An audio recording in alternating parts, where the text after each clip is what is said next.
আচ্ছা, এটা হলো আমাদের 2 নাম্বার এক্সপেরিমেন্ট। 2 নাম্বার এক্সপেরিমেন্টের সার্কিটটা যদি আমরা একটু দেখি, তাহলে 2 নাম্বারে 100 রোধ আর 3 নাম্বারে 100 রোধ। আর ফিডব্যাক রেজিস্ট্যান্স প্রথমে 100 দিয়ে করবো, তারপর পর্যায়ক্রমে ফিডব্যাক রেজিস্টারগুলো চেঞ্জ হবে। এখন যদি সার্কিটে যাই, তাহলে দেখা যাচ্ছে যে 2 নাম্বারে আর 3 নাম্বারে 2টা রেজিস্ট্যান্স লাগানো হয়েছে 100 রোধের, আর 2টা গ্রাউন্ড করা হয়েছে। তারপর 4 নাম্বারে আর 7 নাম্বারে, 4 নাম্বারে নেগেটিভ 12 ভোল্ট সাপ্লাই। যে সার্কিট অনুযায়ী 4 নাম্বারে নেগেটিভ 12 ভোল্ট সাপ্লাই আর 7 নাম্বারে পজিটিভ 12 ভোল্ট সাপ্লাই।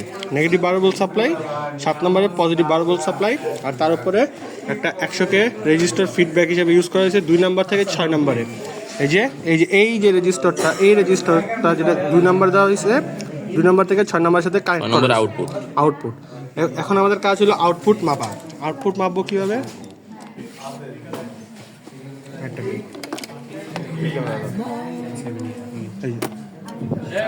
আউটপুট মাপবো হইলো, একটা ধরবো হইলো 2 নাম্বারে, আরেকটা যে কোনো একটা গ্রাউন্ডে।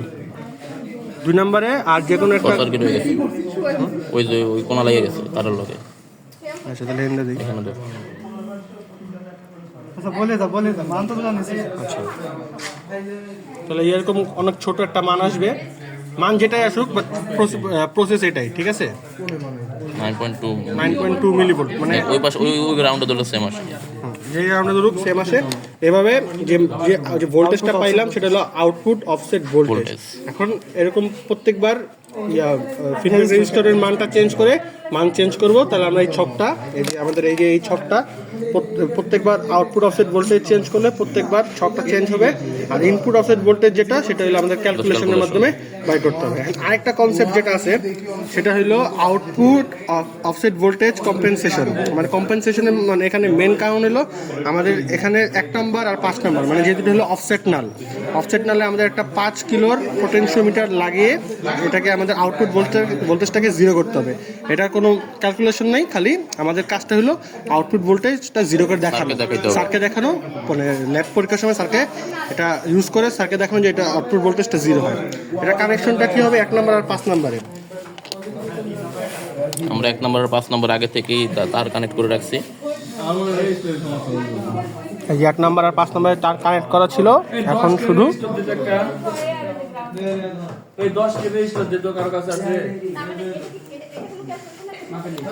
এখন শুধু লাগাই দিলাম।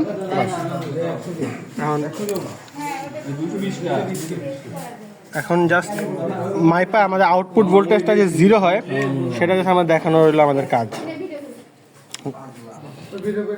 এখন যদিও 0 হবে না, বাট 0 অনেক কাছাকাছি যাবে আর কি, বা একদম মিনিমাম হয়ে যাবে। মিনিমাম যেরকম মাইনাসে চলে গেছে দেখা যাচ্ছে, মানে সেটা আমরা 0 করলাম।